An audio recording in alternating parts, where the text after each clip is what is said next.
Selamat datang, kembali lagi bersama saya, Niki Satmaka, di Okta Investama Berjangka Weekly Market Outlook untuk periode tanggal 6 hingga 10 Juni 2022.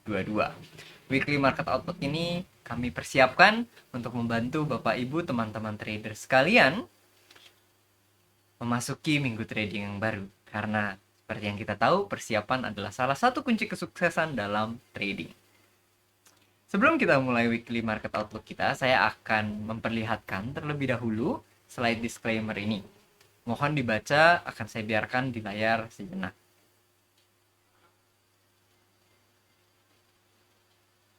Oke, baiklah, saya harap Anda telah membacanya. Mari kita mulai weekly market outlook kita dengan recap apa yang telah terjadi di pekan sebelumnya di tanggal 30 Mei hingga 3 Juni 2022.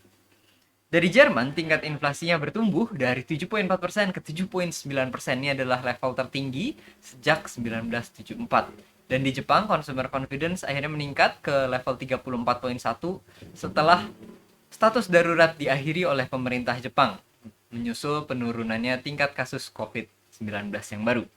Dan di Eropa, tingkat inflasi secara keseluruhan Uni Eropa pun juga meningkat ke level 8,1%. Ini adalah rekor tertinggi sepanjang masa untuk Uni Eropa. Di Kanada, keadaan ekonominya, GDP-nya ekspansi sebesar 3,14% disetahunkan. Hal yang serupa juga terjadi di Australia, di mana terjadi ekspansi sebesar 3,3% untuk kuartal pertama di tahun 2022. Nah, jika tadi GDP kita masuk ke suku bunga, sekarang untuk Kanada, di Kanada, BOC memutuskan untuk meningkatkan kembali suku bunga, ditingkatkan sebesar 50 basis points menjadi 1,5%. Jadi setelah beberapa waktu yang lalu sudah meningkatkan suku bunga, kemarin dia meningkatkan suku bunga lagi. Dan US juga kelihatannya dalam waktu dekat berencana untuk melakukan peningkatan suku bunga. Memasuki awal bulan, di bulan Juni, US dari Amerika, ISM Manufacturing meningkat ke 56,1. Ini mengangkat ekspektasinya di 54,8. Dan dari Australia, balance of trade, neraca perdagangannya dilaporkan surplus yang melebar sehingga menjadi 10,5 miliar Australian dollar. Lalu dari emas minggu kemarin bergerak sideways dan kurang lebih masih bertengger di atas area kunci. Di atas area kunci 1850. Nah, di lain sisi, USD Japanese Yen mengalami minggu yang kuat. Nah, minggu yang kuat yang sangat kuat hampir mengembalikan seluruh penurunan yang terjadi 3 minggu sebelumnya. Jadi penurunan 3 minggu dikembalikan, hampir semuanya dikembalikan dalam 1 minggu. Sekuat itu, ya. Nah, itu adalah recap yang telah terjadi di minggu kemarin. Lalu kita masuk jadwal yang akan dilaporkan di minggu ini, jadwal beritanya. Pertama, di hari Senin ini tidak ada berita yang high impact, yang cukup signifikan. Perlu diingatkan kembali bahwa berita ini ditampilkan dengan jadwal waktu Indonesia Barat, UTC plus 7. Jadi kita bisa lihat di Australia pukul 11.30 pagi waktu Indonesia Barat akan ada pengumuman suku bunga dari RBA. Nah, diperkirakan akan meningkatkan suku bunga dari 0,35% ke 0,6%. Lalu pada malam harinya, Kanada akan melaporkan neraca perdagangan, dilaporkan akan melebar surplus bertambah dari 2,4 miliar Canadian dollar ke 2,8 miliar. Dari US, di jam yang sama, diperkirakan defisitnya menurun. Berarti ini mirip dengan surplus yang menguat. Nah, defisitnya berkurang. Oke, jadi dari defisit yang tadinya 100 miliar menjadi defisit 90 miliar. Di pukul 9 malam ada IV PMI, Purchasing Manager Index dari 66 sebelumnya diperkirakan turun sedikit ke 64. Dan di hari Rabu pada pagi hari ada dari Australia RBA Chart Pack dan juga business confidence-nya yang diperkirakan sedikit meningkat. Di hari Kamis, nah Uni Eropa dari ECB juga akan mengumumkan suku bunga. Nah, kalau dari ECB ini perkiraannya tetap dijaga di 0%. Oke. Jadi masih belum menyusul Kanada yang minggu kemarin sudah meningkatkan suku bunga kembali. Lalu di hari Jumat, ini adalah Jumat minggu kedua. Oke.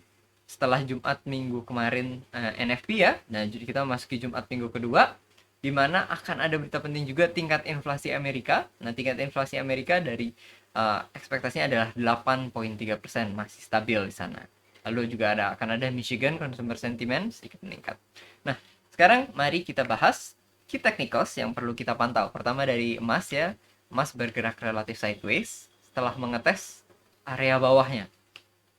Jadi di awal minggu kemarin emas mengetes area bawah, namun memasuki tengah minggu dia berhasil recover dan mulai bergerak naik kembali ke area 1850 tersebut. Jika kita berhasil bertahan di atas 1850 ini, dan nantinya ini bisa membantu emas untuk meningkatkan probabilitasnya untuk bergerak naik terus ke 1900. Yang penting jangan turun di bawah arki level 1850 ini, karena ini adalah area perbatasan yang sebenarnya adalah resistance dan berusaha menembus resistance tersebut. Oke. Lalu USD Japanese Yen mengalami peningkatan yang signifikan minggu kemarin ya, dan penurunan 3 minggu dibalikan hampir dalam 1 minggu. Nah, kita masih uptrend, target kita berikutnya jika break di 131 akan ke 132,5. Ini yang akan menjadi target kita. Dan dari Dow Jones US 30 mengawali awal minggu yang berat kemarin mirip kayak emas, sebenarnya awal minggunya turun dulu, namun menjelang akhir minggu berhasil recover. Oke, berhasil recover dan berhasil naik kembali. Namun kita lihat di chartnya sekarang. Pertama kita lihat dulu dari emas. Nah, kita lihat dari emas yang terjadi di minggu kemarin. Ya, jadi kita bergerak sideways, di mana awal minggu mengalami penurunan tapi akhirnya berhasil recover. Namun di hari Jumat kemarin ya juga mengalami penurunan. Nah, ini di candle daily kita lihat ini mengalami penurunan. Nah, berarti kita masih bergerak di sideways. Apakah kita kemungkinan bisa bertahan nih di level 1850? Nah, ini yang menjadi poin penting. Jika kita semakin lama kita sideways di sini, ini semakin bagus untuk buyer, untuk arah naik. Nah, tapi kalau sellernya berusaha membawa turun, biasanya ini akan lebih cepat. Jadi area 1850, 1840 ini akan menjadi area penting yang tidak boleh ditembus. Nah, jika XAU USD masih mau naik gitu. Kalau dia bisa berhasil ditahan di atas area 1850 ini, nanti kita akan menargetkan 1900. Nah, untuk USD Yen, oke, ini adalah peningkatan 1 minggu, udah hampir balik semuanya. Kalau lihat dari close to close sudah balik, tinggal high-nya aja. Oke. Nah, dan ini kita berpotensi bergerak naik lagi karena ini kemarin memang kita mendapatkan sebuah perlawanan ya, mendapatkan sebuah perlawanan dari area monthly resistance ini. Dan karena kita sudah retrace, oke, jadi kita sudah istirahat, kita akan mencoba naik kembali, dan di sini kita akan menargetkan kembali area 132 tersebut. Oke, jadi premisnya masih sama kayak yang beberapa minggu lalu, kembali lagi setelah istirahat, tenaganya udah ada lagi. Oke, ini area 131. Nah, ini yang harus dilewati. Oke, jadi tetap expect ada perlawanan dari seller di area ini. Cuman dengan momentum USD Yen biasanya tidak akan bertahan lama sih biasanya. Oke, kita kembali ke Dow Jones saat ini. Nah, Dow Jones mirip dengan emas, di mana kemarin di awal minggu mengalami pelemahan. Nah, di tengah minggu berhasil recover. Tapi di hari Jumatnya pun tetap melemah kembali. Jadi membentuk sebuah sideways, relatif mirip kayak emas. Nah, sideways ini bisa bersifat sementara kembali untuk melanjutkan uptrendnya ini. Tapi kita mirip kayak XAU, mirip kayak emas, di mana ada area yang harus dipertahankan. Nah, kalau untuk di Dow Jones, area yang harus dipertahankannya ini adalah di area 32.500 ini. Nah, area inilah yang harus dipertahankan. Selama kita masih bisa sideways, at least sideways, uptrend lebih bagus.